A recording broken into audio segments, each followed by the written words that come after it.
Hey there, my name is Dee and this art video is a collab with Emily Drawz here on YouTube. I'm going to be trying out the Derwent Inktense pencils for the first time and I'm super excited, but more about that in a second. Today our collab will be choosing a drawing of each other's on Instagram and redrawing it.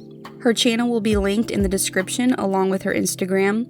She chose this drawing of mine and I can't wait till you see what she did. She already showed me and it's absolutely adorable, but I won't spoil it for you. This is the drawing of hers I chose. This was too cute and octopus are my favorite animal. The octopus name is Blue, spelled B-L-O-O. I want to rough my sketch out digitally and then I'll use pencils for the finished piece. I always wanted to be able to do this cool pencil twirl trick, but it sadly did not work out. I liked the pose of this octopus, so I'm going to try to recreate that.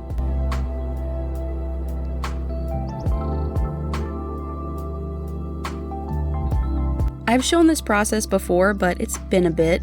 To transfer from my iPad to paper without having to print something, I make the drawing full screen and turn on guided access by pressing the home button 3 times. Now the touch screen is locked and I can put my paper on top and trace without worrying about the screen being moved around. I'm not sure what the process for guided access would be for a non-Apple device, but I'm sure a quick Google search could get that information for you.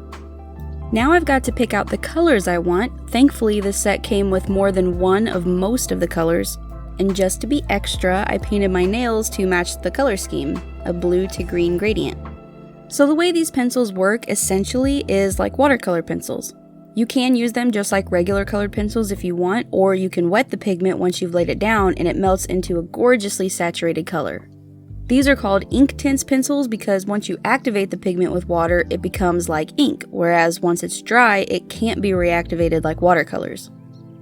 So I'm putting down a base layer of my blues and greens first, then I'll wet the whole thing with a paintbrush and see what happens from there.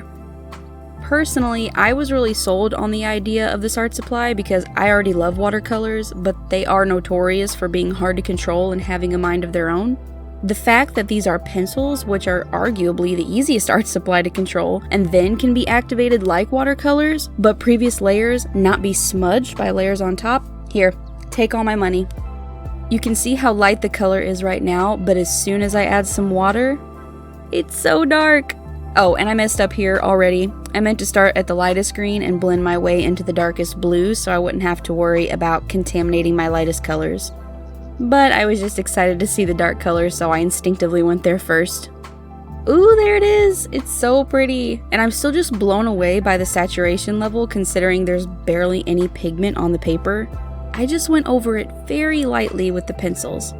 And knowing that I'll be able to easily build layers without disturbing the ones underneath, I'm excited for my future with these pencils. I've never even used watercolor pencils before, even though I have some cheap ones I got from the dollar store a while back for our cheap art supply challenge.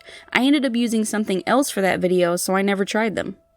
One negative thing I will say, if I had to, is that once it dries after being wet, the colors are lighter than when they were wet, but adding layers really solves that issue, and I'm sure with practice I'll learn to put down more pigment initially, and I won't have to use as many layers to reach the level of saturation I'm going for.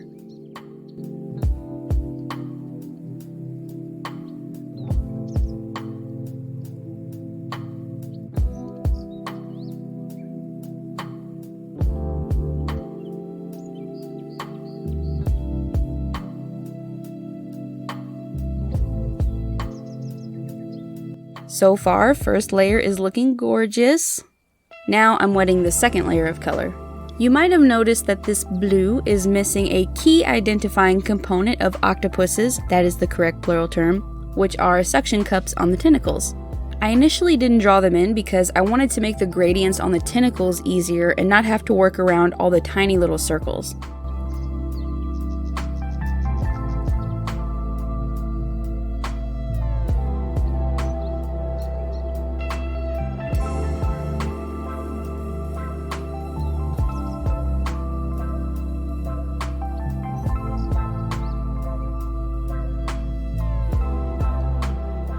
After I filled the circles in, activated them with a bit of water, and added some shadows to them, I wanted to go for a simple background.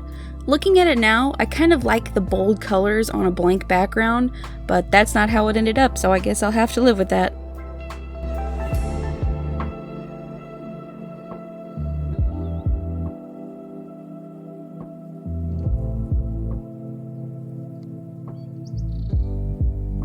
And here's the finished drawing. I still like it better without the seaweed background. I feel like the dark colors are competing for attention. Don't forget to check out Emily Drawz' channel and see what she did with my drawing, and thank you so much for watching my video. See ya!